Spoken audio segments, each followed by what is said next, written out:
So Harvey Weinstein is he was convicted yesterday.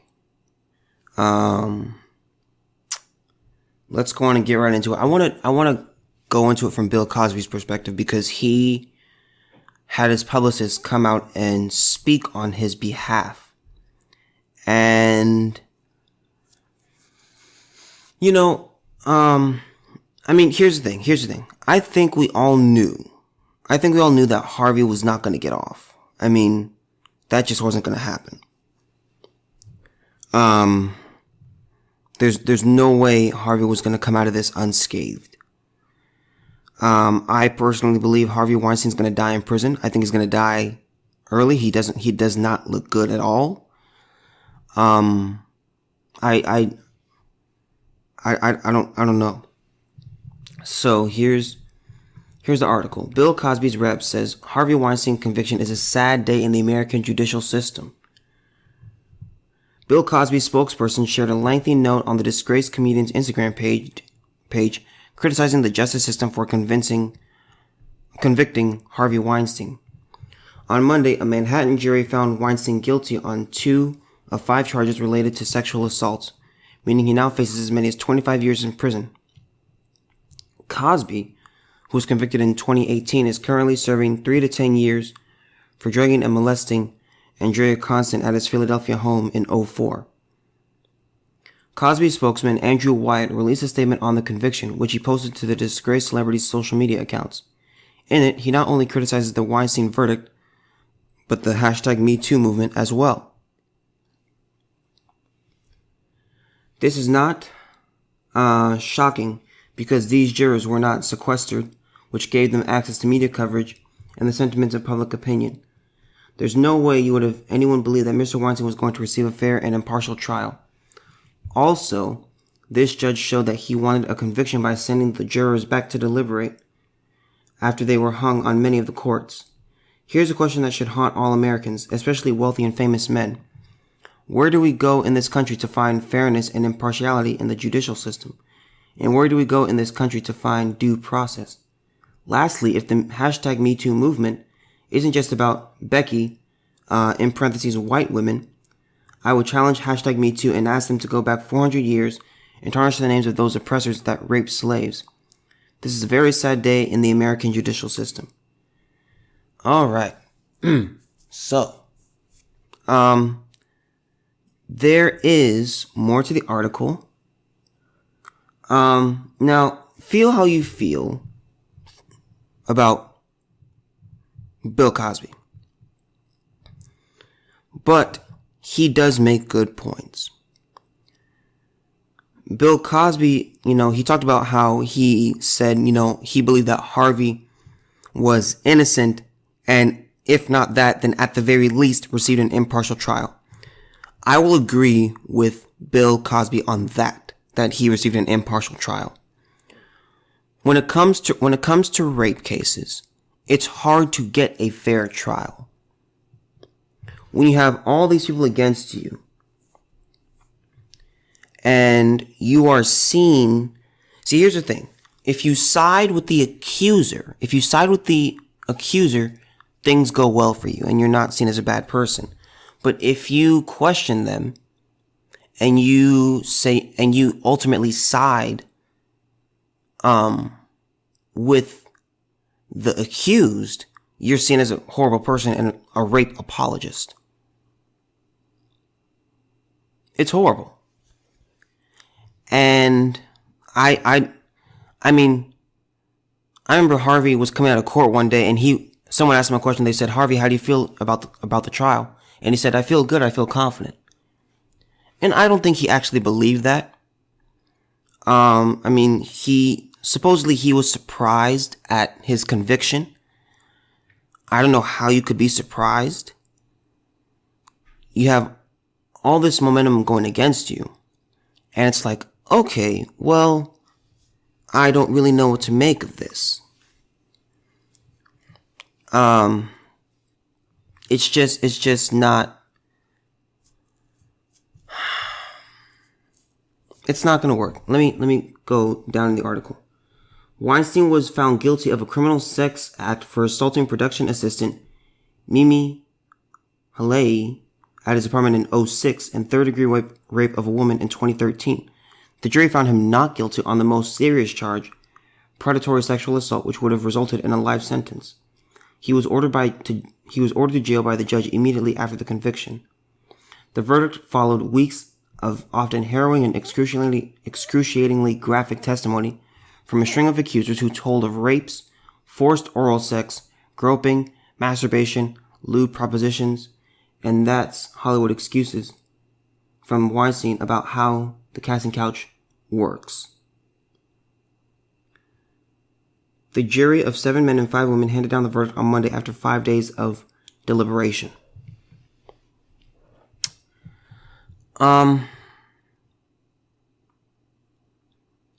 But it's hard to get a fair trial because I know I talk about this a lot, but it's because I'm passionate about it. Being accused of something is very, and something as serious as rape, it's like, okay, let's make sure we get this right. And getting this right doesn't just mean siding with the person who is the accuser automatically. It's about due process, it's about evidence. That's what it's about. And I don't know. Here's the thing. Here's where I disagree with Bill Cosby. Bill Cosby talked about, where's that line? Here's the question right here. Here's a question that should haunt all Americans, especially wealthy and famous men. Where do we go in this country to find fairness and impartiality in the judicial system? And where do we go in this country to find due process? Now, I'm going to say this. When you are rich, when you're wealthy, there are areas where you are cut some slack. You just get a slap on the wrist. Whereas those who aren't rich and don't have the same level of defense attorneys and the same number of resources, they get a harder sentence. So that's where I disagree with Bill Cosby, because there are some places where, here's the thing. You hear the phrase all the time. More money, more problems. Okay? So, and you can call this sexist or whatever, but here's the thing. Yeah. Just in terms of sexual assault stuff. Here's the thing. Women, they desire males' resources. That's why us guys, we try to get nice houses, nice cars, good, well-paying jobs. That's because we know that is how you get the woman. Okay? So women desire men with lots of resources. Okay, so these wealthy men have many resources. So they know that, okay, if I can get some attention and I can say that this person did this, I can get some of their resources. I'm not saying all women do this, and I'm not saying that only women do this. I'm not saying that. Okay, people, when people feel like there's an opportunity to sue, many will take it because they'll be like, man, even if I don't win, they may just settle and I'll get something. And something is better than nothing. So, you can't really, this is very difficult. This is very difficult. And I saw a comment somewhere where it talked about, well, let me go to that line. The jury was of 7 men and 5 women, handed down the verdict on Monday after 5 days of deliberating. Someone said, what would have happened if it was an all women jury, or what would have happened if it was an all male jury? And I thought that was an interesting question. And I honestly believe even if it was all male, Harvey would not have gotten off entirely. I don't believe that. Um, these are just extremely hard cases, and I don't want to say the Me Too movement is over. I think it's just very low, and there's not as much attention being paid to it now. But it's very difficult. These situations, there's no witnesses. And I think a big problem with it is that you have people who, how can I put this? You have people out there who believe, like, okay, well, let me put this in some context. My mom and dad, they were talking last night, and they were talking about how, because on the news they talked about Bill Cosby's statement, and they said, okay, that was his mistake. That was Bill Cosby's mistake of talking about how he admitted to having sex with those women. And I was like, well, here's the thing. If you're accused and you indeed did have sex with that individual, you're better off saying that you did have sex, but it was consensual. Because the question is going to come up, did you have sex with so-and-so? It's like that famous question that Bill Clinton got asked. Did you have sex with Monica Lewinsky? And he's like, I did not have sex with that woman. So this stuff is very difficult, and I hate talking about it, but it needs to be discussed. How do we fix this? I don't really know. I don't really know, because it's pretty much one person's words against another. And to me, it's like, okay, here's the way I see things. Because rape is a very serious accusation. It's an extremely serious accusation. And just having your name tied to the word rape, or I should say rapist, or sexual assaulter, or pedophile, those are strong words in our society. And just having your name tied to that, it pretty much ruins your life. That's really it after that. And it's just unfortunate. So to me, it's like, okay, do you have irrefutable evidence that this man did it? Or that this individual did it?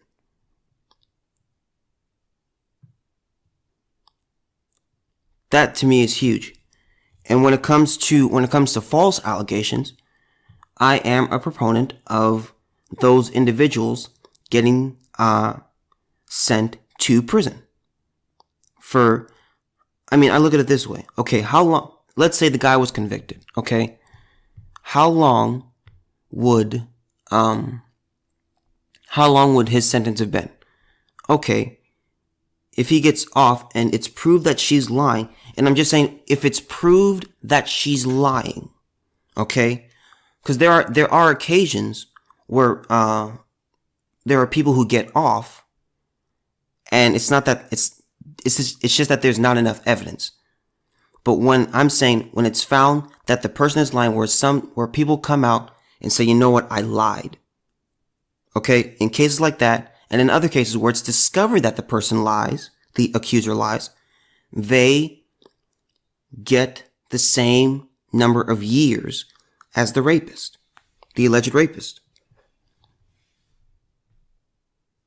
I'm a proponent of that. And many, I find this is popular, this is a popular feminist belief, and why they're not proponents of that. They say, okay, well, if you have that, then women are going to be even more afraid to come forward, because if they're seen as liars, and they're afraid that they're going to go to prison. And I think that's an interesting point to make. But here's the thing. When you have a situation, well, let me say this. With any group in society, there are pros and cons to being part of that group. There just are.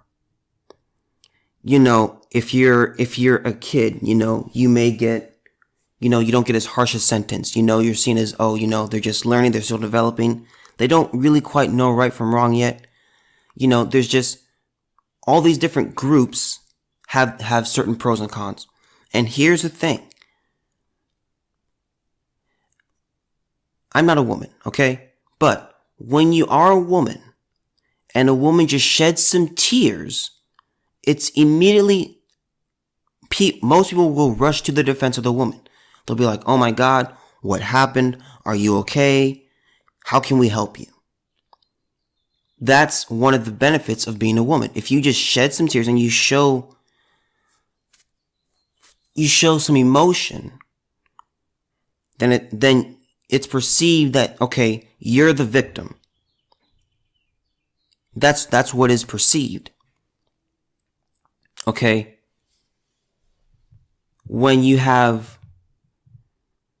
and that's kind of the hard part, because it's like this. Women will often say, okay, we want equal rights. And when they say that, I don't really know what that means, because I'm trying to figure out where their rights are not equal. They may talk about pay, but that has been debunked multiple times over. Okay, so I don't want to hear about the gender wage gap, because it's just a load of garbage. So it's like this. It's pretty much okay for women to hit men. It's pretty much okay. Men are not allowed to even put their hands up and grab the woman to prevent the woman from hitting them. It's like, if you're a guy, you have to put your hands behind your back and like run from the woman, or like put your hands in the air and not even try to touch the woman, but it's like a woman is able to hit you. And there are times where women, there are many videos of this on YouTube. And I'm not saying that all women do this. That's not what I'm saying at all, because that's not true. But there are women who literally will say, they'll be in the man's face screaming, hit me, hit me, hit me. And they'll keep doing it. And even then, they may also be hitting the guy and saying, hit me back, I dare you. Hit me back, I dare you. And it's like, okay, now don't be stupid, because you say you want equal rights, and it's like, okay, so would that involve, if you can hit us, can men hit women? I mean, is that what women want? Because it really isn't what they want. They may say that, they may claim that they want equality in terms of, let me just ask this. If you're a woman, can you please reach out to me and explain to me what equal rights mean? Please explain that to me. Because even in terms of like racial relations, people talk about, how minorities still don't have equal rights, the same rights as white people do. And I don't know what that means. Because it's not true. So either there are just rights that I don't know about. I'm at a loss in that area. So please explain that to me. Do women want to be drafted? And I know I'm veering here, but I'm curious. I'm just extremely curious. But that's one of the advantages of being a woman. And if you're a man, if it's between a man and a woman, the man is presumed to be guilty. Oh my gosh, he hit me. Okay, it's pretty much automatically believed, without question. He raped me. It's pretty much automatically believed. by most people. They did this to me. They did this to me. They did this to me. If a woman just as much as breaks a fingernail when she hits a man, it's almost as if the man, just with her breaking a fingernail, had some act of defense to where it's like he hit her and therefore he goes to jail. So it's really kind of ridiculous. So that's just the situation that we have in society. And when Bill Cosby talks about impartiality, is there really such a thing? Is there really such a thing? Because you do have stereotypes. Stereotypes do exist. But remember, stereotypes are rooted in some level of truth. They just are.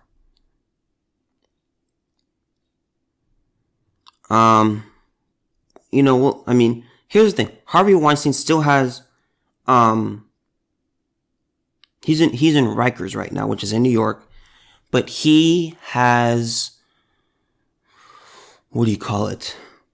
He has another trial. He has another trial over here in LA that he still has to, go about. And Harvey's legal team, they're gonna appeal the ruling.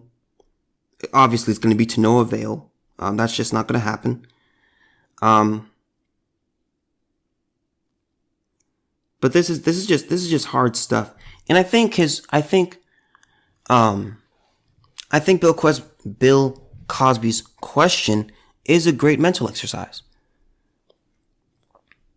Because in some ways, if you're wealthy, you benefit from the judicial system. You may get off because you have more resources. It's like, okay, instead of you going to prison, you just got to do, community service. It's like, okay. You got to take a course. You got to go to rehab. But there are some people where it's like, oh, you'll get decades in prison. And it's just a mess. Fame, that's another, factor. Like with Jussie Smollett, who appeared in court on Monday and obviously lied again about how he's not guilty. His next date in court, I want to say, is March 13th or March 16th, I think. But like with Jussie Smollett, it's like those charges were just dropped, like by Kim Foxx, just out of nowhere. If that was just regular Joe Blow or Jane Doe,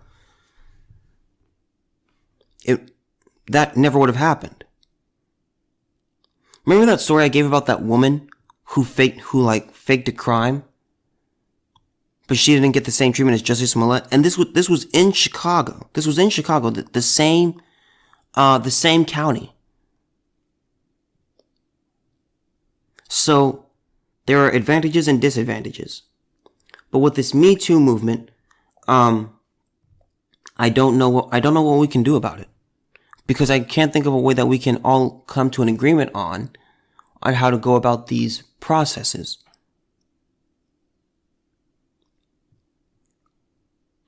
It's ridiculous to just believe the quote unquote victim immediately without question.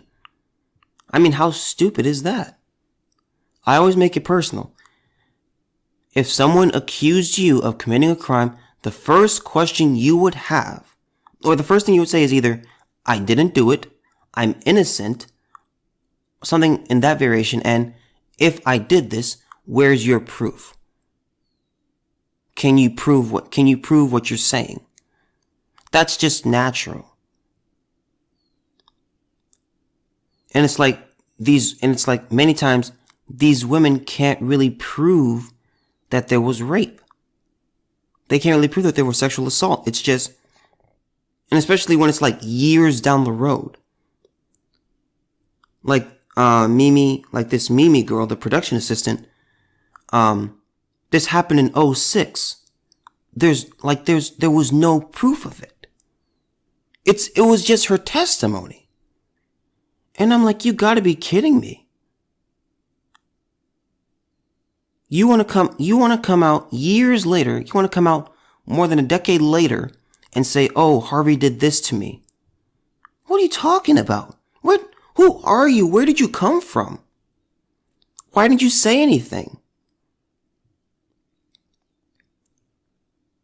Remember that girl that I talked about who is one of Harvey's accusers, where she accused him of like forcing her way into her room, and he like supposedly he was like kissing her and groping her and doing all of that, and she was kicking, punching, and trying to hit him to get him away.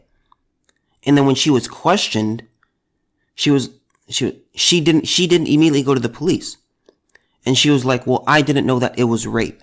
And I didn't know that it was sexual assault.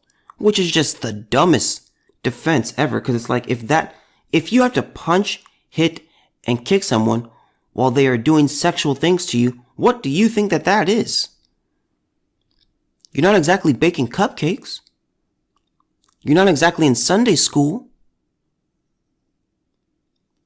We have to change the system. We have to change the way this stuff works. People can call this anti-women or, I really don't care what you call it. Just think before you actually, before you call it anything.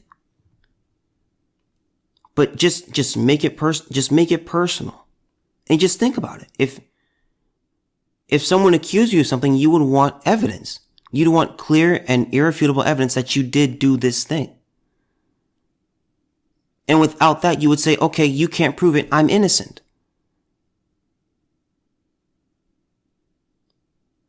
That's just natural. The court of public opinion is so powerful. It's so powerful. Because it's like this. Let's say society was reversed. Let's say whenever someone came out and said, okay, this person raped me, what if the majority of people just said, oh, you're just a whore, you're just a slut. Let's say that was the majority and that was just the public opinion. Harvey probably would have gotten off.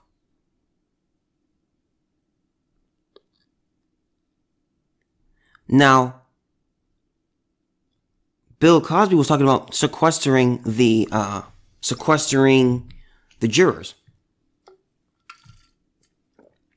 Now that I think is an interesting thought. But here's the thing, this Me Too movement goes back what? Like 3-4 years? I think. Like 2015, 2016, 2017, somewhere in there. This Me Too thing has already been intertwined in the culture. We've now got about 5 years in the Me Too era. So even if you had sequestered them, it's almost like you would have had to sequester them for like ever since the beginning. But they've been out of society, they've been working, they've been seeing the news. So sequestering them during the trial wouldn't have done anything. But I think this does matter. This really does matter, and I think we just have to change the way we go about these cases. It's just not good at all. Okay, so this is a story from ABC News. Student airlifted to hospital over alleged altercation with teacher over a juice box. Yes, you heard that correctly.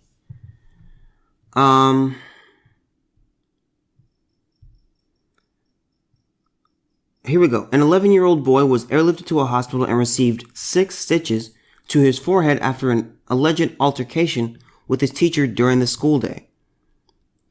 The alleged incident began last week at Post Elementary School in Houston, Texas, when Kiana Randolph, mother of a 5th grade student, Kamari Williamson, received a phone call from the school nurse saying that her 11-year-old son,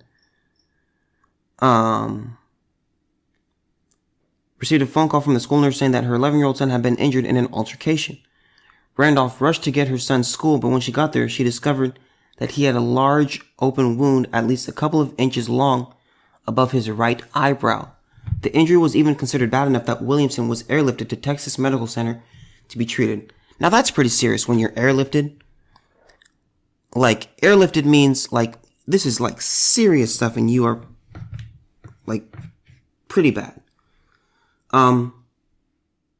Randolph, however, was horrified when the school officials explained to her how it happened. It was allegedly with a teacher over a juice box. They're supposed to be in a safe place while you're at work, and to get this type of reaction of a head being busted open, especially over a juice box, said Randolph. Nobody deserves this, especially my son. I would never have thought this would have happened to my kid, which is usually how it is. Randolph said she has seen portions of the school's surveillance footage and was not pleased with what she allegedly saw, claiming that the teacher grabbed her son by his hoodie and slammed his head against the counter in the classroom. You see him at one point, my son's feet lift up off the ground, and he is basically being choked. She said the family's lawyer says that answers need to be given. I have a lot of trust in the justice system, so I hope this guy is going to be prosecuted for doing something he shouldn't have. The family's attorney. More so, other teachers need to be aware that if you're around children, there are certain ways to manage it, and definitely certain ways not to manage it. Now, here's my problem with the article. Here's the thing. They didn't share any footage on this. There's no footage that they show in this article.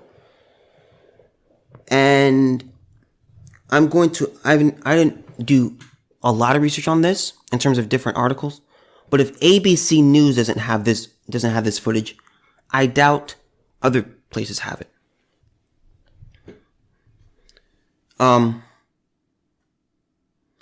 But I'm just curious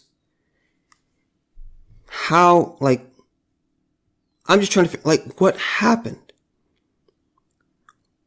So let's just take the mom's word for it, because we don't have, for now, I'm not saying let's just believe her. I'm just saying in this scenario, let's just believe her and say that what she saw in the footage was real. Or I should say is actually true. Okay, so where is that line? The teacher grabbed her son by his hoodie and slammed his head against the counter in the classroom. Okay, that's pretty serious. You see him at one point, my son's feet lift up off the ground and he is basically being choked. Here's the thing. There's multiple sides to every single story. Multiple sides. We haven't heard from the school. There's nothing from the school. And that's important. That matters. Okay. Here's what I'm thinking. The school did not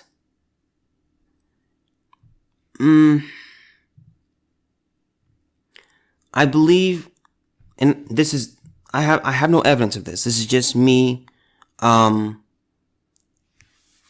is me just thinking, okay? This is just me extrapolating.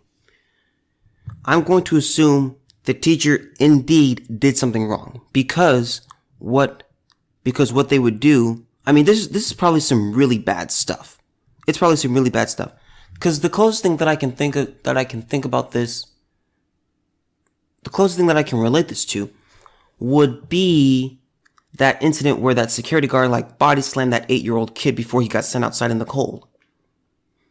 And that was pretty bad. That guy, he threw him down. So that's kind of what I'm comparing it to. But getting your head slammed in a counter. Okay, first of all, ow. I don't care who you are, that hurts. That seriously hurts. If this just so happens to be true, this is just really bad. I would sue, if I'm the parents, I'm suing, first of all, the guy. There's got to be a criminal suit and a civil suit. And then there has to be a criminal and civil suit against the school, and then a criminal and civil suit against the district. Maybe not a criminal against the district, but a civil one against the district. And maybe not a criminal one against the school. Just a civil. But if I'm the parents, I'm suing all three of these people, all three of these parties, especially the guy, if this so happens to be true. And let me say this: I don't even know if it's a guy. I don't know. It may. Here's the thing: it's probably going to be. It's probably going to be a guy. It's probably a guy staff member who did this. But I mean, we'll see how this goes. Yeah. I wish there were footage of this.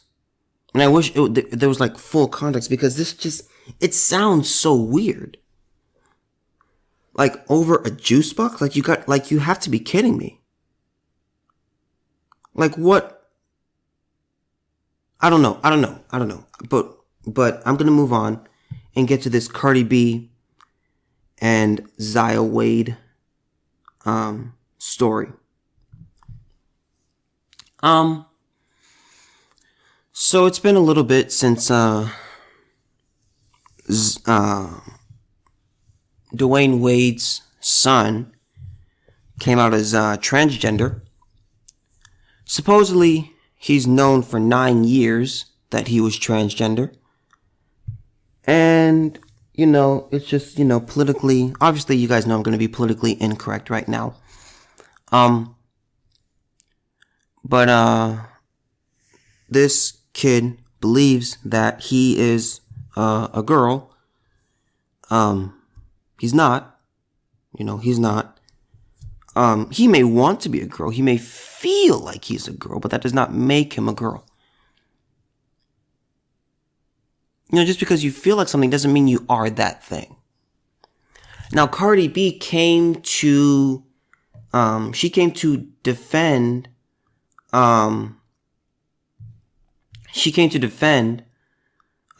Zaya Wade. And I watched her video from Instagram Live, and I thought it was interesting because she talked about, let people find their happiness, especially kids need to be comfortable. And she talked about the case of, how can you say that he's too young to transition and stuff like that. But this stuff is just really not good. It's not good because you have Cardi B. No, I won't go from that point of view. You have Zaya saying, okay, I'm a girl.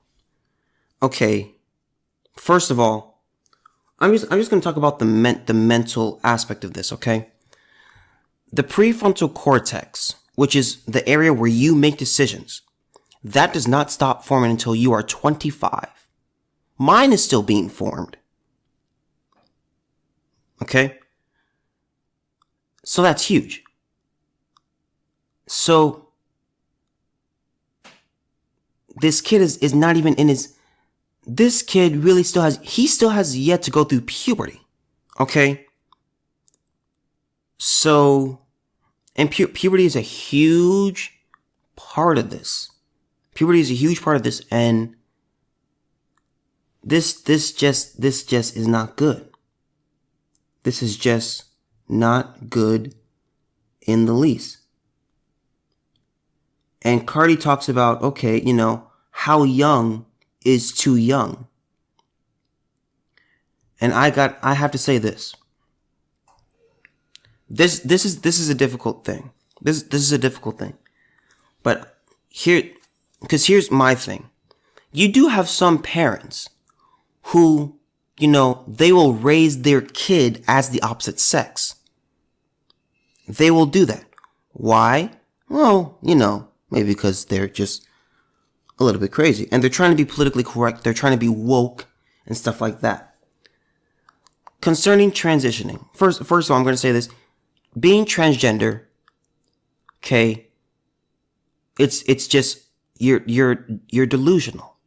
You think you're one thing, but you're not that thing. You're either male or you're female. That's how it is. A male cannot become a female cannot become a male. If you understand anything about biology, you know. See, here's the thing. The transgender movement is based off feelings. That's what it's based off. It's based off feelings and political correctness. That's what it is. There's no science anywhere concerning it. And I think it's ridiculous. I think it's ridiculous. Kids are able to transition at a young age. They're able to transition at a young age. But it's like they're not allowed to vote. They're not allowed to drive. They're not allowed to smoke. There are things that are, not nearly as dangerous as quote unquote transitioning to the opposite sex. You're putting different chemicals in your body. You're trying to stop your body's natural processes, which is extremely dangerous. But it's amazing how there are doctors who it's like, okay, you're okay, mutilating their genitalia. You're okay with that. But if you ask, here's what's so stupid about the transgender movement.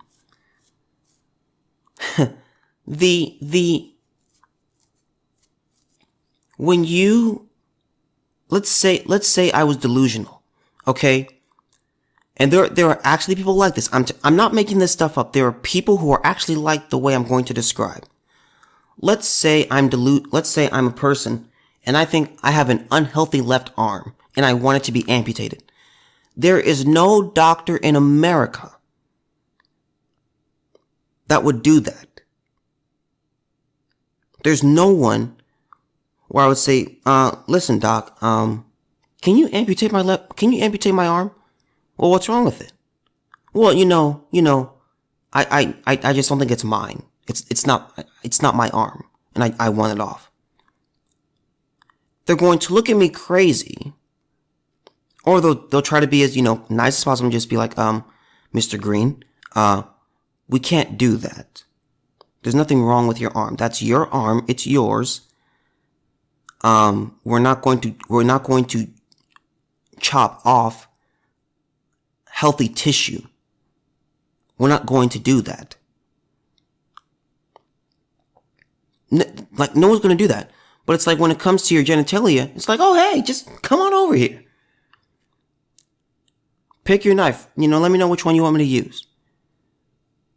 It doesn't make any sense to me. And there's a lot of beef against the gender movement. Because see, here's the thing. With the sexuality movement, they were pretty much just saying, let us be. Okay, I'm gay, I'm lesbian, I'm bisexual. Just leave us alone. We're normal. We like what we like. And we're attracted to what we're attracted to, and we have sex with what we have sex with. Just leave us alone. That was their thing. That was the sexuality movement. The gender movement, they want the vast majority of people to change for the very few people. That's how it is. They're saying, okay, you adjust to us. It's like, okay. And here's the thing. Transgender people have, and here's the thing. Here's how you know the transgender movement is a joke. And it's just about political correctness and feelings. Because people that are transgender, they have trouble dating and getting married. Why? Because what happens is here's the thing. When you make something personal to someone, they get an entirely new perspective. It's no longer about political correctness. It's no longer about that. Because there are people who will not date me. Because when I just go on a date, it's fine. And then there comes a point where I admit that I'm transgender. And that person doesn't want to date me, they ghost me, or they just say, oh, you know what, it's just better that we're friends.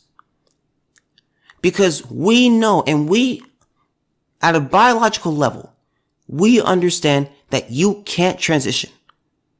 If you're a guy, you can't become a girl. You can't just say, okay, I'm a transgender woman, and the person is sitting across from you saying, the guy sitting across from the guy is saying, okay, I'm looking at a guy, I'm on a date with a guy, let me not throw up my food on this person, let me find a way to get out of here quickly.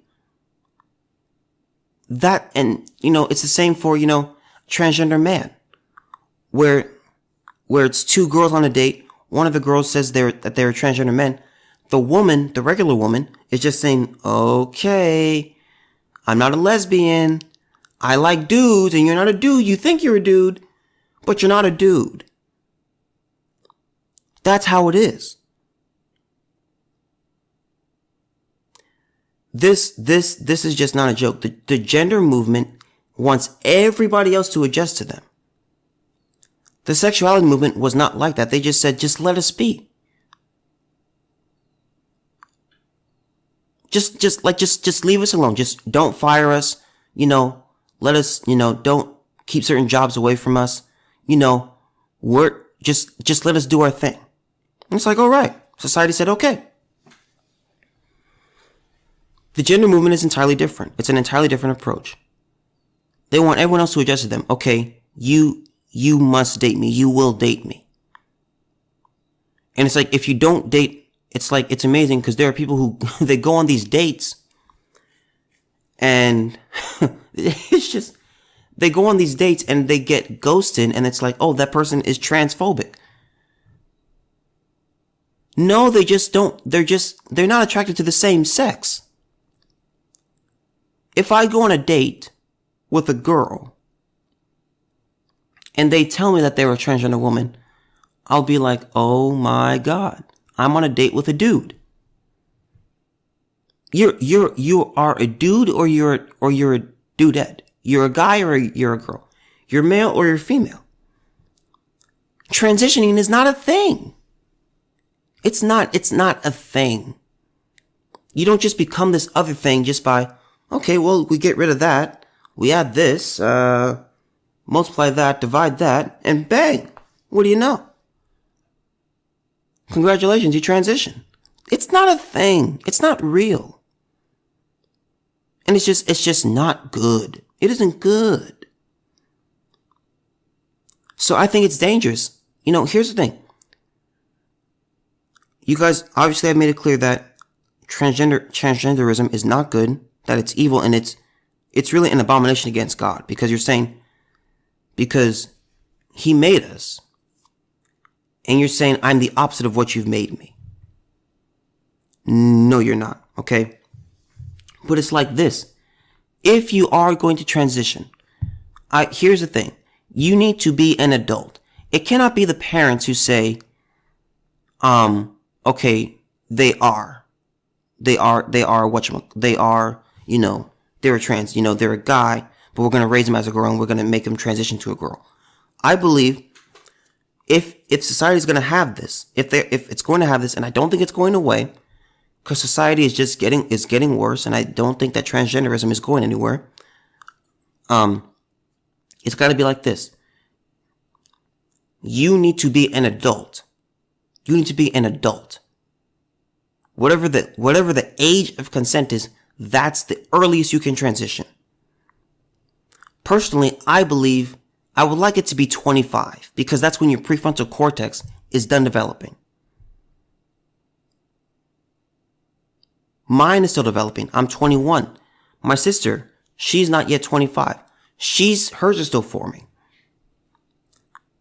If it were totally up to me, I would say, okay, yeah, no, like, there's no such thing, and no one's transitioning. But I would say, okay, obviously it's not up to me, but I think society, if we are going to have this, it needs to be the individual's choice, and it has to be,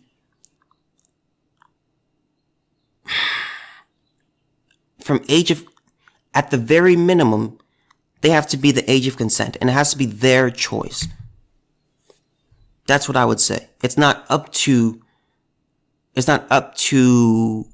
parents or friends or guardians. No. Like these are very, I want you guys to research how people quote unquote transition. I want you guys to look that stuff up, and so that way you can understand what is really happening to these individuals' bodies when they quote unquote transition. It's horrible. It's like, you're doing what to yourself? You're allowing people to do this to you? And there are many, many people, they transition and they think it's going to make them feel better, but really it makes them feel worse, because they are indeed worse. And they're like, man, that was really not a good idea. See, here's the thing. Never make a decision when you're emotional. Don't do it. Don't make a decision when you're emotional.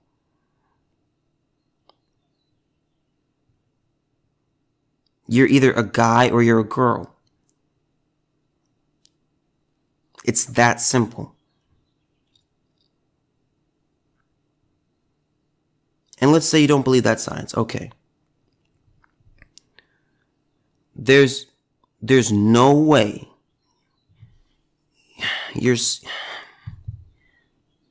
I'm struggling to find words right now because this is so simple.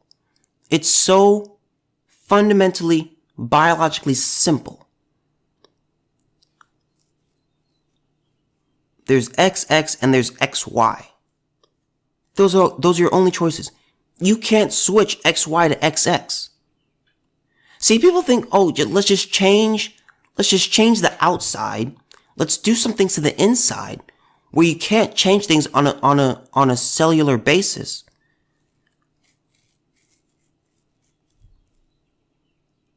It's so simple. It's so simple. Basing the movement off feelings is bad and it's wrong. You will feel different throughout the day.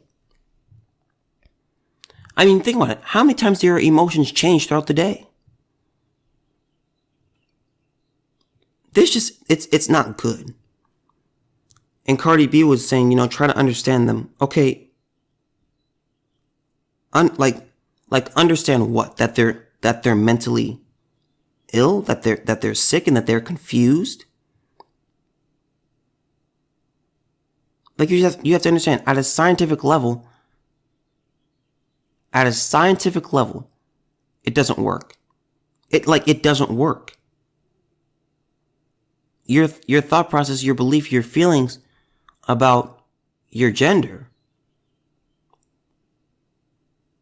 it doesn't work that you can just change it. As I say this all the time, there are many things that you can choose in this life.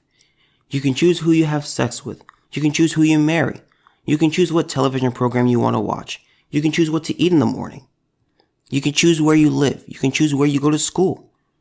There are certain things you cannot choose. Your gender is one of them. It's not about how you feel about this. Again, I'm going to share the story. I was in the hospital. I was under very heavy medication. There were things that I believed happened, but they didn't happen. There were nurses and doctors that said, yeah, that didn't happen. You just, you're under heavy medication. That's one of the side effects. These are very strong opioids that you're on. So, and, also you have stuff that's going through your veins, which is really serious stuff. So, this is just a side effect. Okay. Some of the things that you're seeing aren't really happening.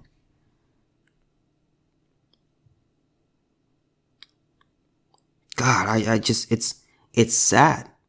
And I hate the stories that I see of transgender people coming out and saying, I made a mistake. It's too late. You can't recover. You can't go back to the way you were before. You've already done enough damage to your body. You've already done enough. You can call this politically incorrect. I don't care. I don't care. But again, I'm going to make it personal. If you were on a date or you were married to someone and let's say you found out that they come to you and let's say it's a first date, or let's say it's not a first date. Let's say you have an established relationship with this person and they're your boyfriend or girlfriend, fiance, husband or wife, and they say, babe, there's something I haven't told you. You say, okay, what's going on? And they say, I'm transgender. What would you do? Because immediately you think about everything that you've done with this person. I'm telling you, you can keep acting and faking. You can try being woke. You can try being, you can try being, oh God, it's just frustrating to me. It's frustrating to me. You're male or you're female. That's it. This is such a basic concept. It's such a basic concept. You can't just be anything you want. You can't do it. That's just how it works. Now, you may not like it. And here's the thing. The rule in nature is reproduction. That lets you know that there's only two options. You need a male and a female to reproduce. You can't have two females. You can't have two males. It's just ridiculous. Oh God. These people, I have this belief. These people that are transgender and these people who support the transgenderism movement are either trying to be just extremely woke, or they're trying to go with the trend, or they're just really ignorant in terms of in the area of biology, and just totally fell and just missed the whole part about, sex and, cells and all that, chromosomes. They just totally just missed that part. Any science teacher, you talk to them in private. No electronics in the room. I believe they will tell you there's no possible way. It doesn't work. It doesn't happen. It can't be done. That's not how the body works. That's not how cells work. This transgender movement is evil. It's evil. Just think about it, folks. You can't go to a doctor. I've mentioned this guy before. There's this guy who he believes that he walks around normally, and then when he gets to his house, he pretends to be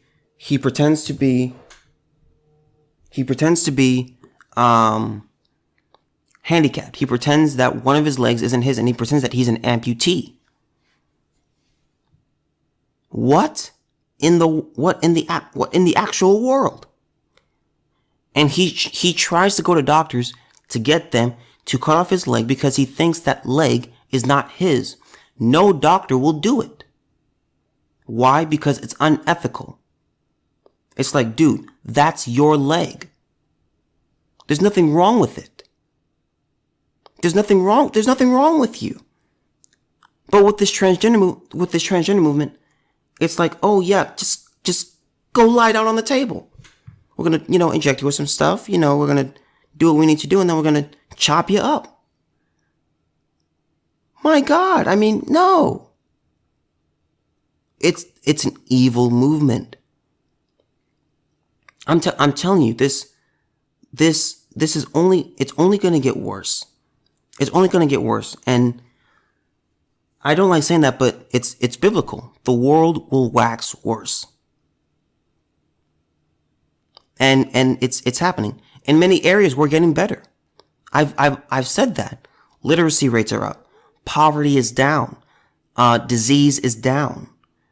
There are a lot of things that are getting better in the world, but overall the world is getting worse. That's just how it is. And if you're listening to this and you're transgender, if your feelings got hurt, that's really too bad. But it's the truth, and the truth can hurt. But if you're listening to this and let's say you're contemplating, you're one of the few people who is contemplating transitioning. I just think about your decision. Think about what you're doing to your body. Research what happens. Research what you have to go through in order to quote unquote transition. You're not going to feel better. Studies have shown that. People transition and they say, you know what, I don't feel any more fulfilled. In fact, they feel, at best, they feel the same. At the very best, they feel the same. But usually, they feel worse. There is no fulfillment because you're going against what God made you to be. He made you a man or he made you a woman. That's what you are. And to go against that, I promise you're going to feel worse. Because what God has for us is the best possible thing that we have. That's the best possible outcome we can have in our life. If we go if his way is north and we go south, it's the opposite. So it's the worst thing that could happen to us. You're not going to feel good. You're going to be miserable. You're going to have a lot of regret. You're going to want to kill yourself. And I'm not joking in that area. Like there are people who transition and they want to kill themselves because they're like, what have I done? I think there's going to be many people later on and they're just going to be saying, look, they're going to be mad at older folks. They're going to be like, how did you let us? They're going to blame the older generations. They're going to say, how come you let me do this to myself? How did you let us do this to ourselves? I didn't really know what I was doing back then. And now it's too late for me. Just think about what you're doing before you do it. I mean, this will affect your life. This will affect the rest of your life, and it'll branch out into all other areas of your life. How you'll be treated, how you'll be seen. If you have a medical emergency, things are complicated because it's like, wait a minute, well, this is a guy, but he wants to be a girl, but we got to treat this person. You complicate everything. You make your life so much harder. Don't do it. I'm telling you. If you are thinking about transitioning, don't do it. Do some research. Read some stories. These people don't feel satisfied. They feel bad. They have regret. That's just the truth. Especially if you're young. And parents, hey, look. If your child comes home one day and they're a boy and they say, Mommy, I want to be a girl. Daddy, I want to be a girl. Or vice versa. Your daughter comes home and she says, Mommy, I want to be a boy. Daddy, how do I become a boy? You need to teach your kids science. Like, because we all forget, I understand not everyone is quote unquote religious. I'll just use that word. That's not a word that I would use, but we do understand science. So you can teach them at a scientific level that they cannot be what they are not. Your little girl can't become a boy. Your little boy can't become a little girl. And you just teach them that. And it may be hard. They may cry. But it's the truth. And you are doing them a huge favor by telling them these things. This stuff really matters. Your quality of life decreases when you transition or you try to be something that you're not, because that's not who you are. You're trying to be something that you're not. And whenever you try to be something that you're not, you will live a life of confusion, lack of fulfillment, and life full of regret.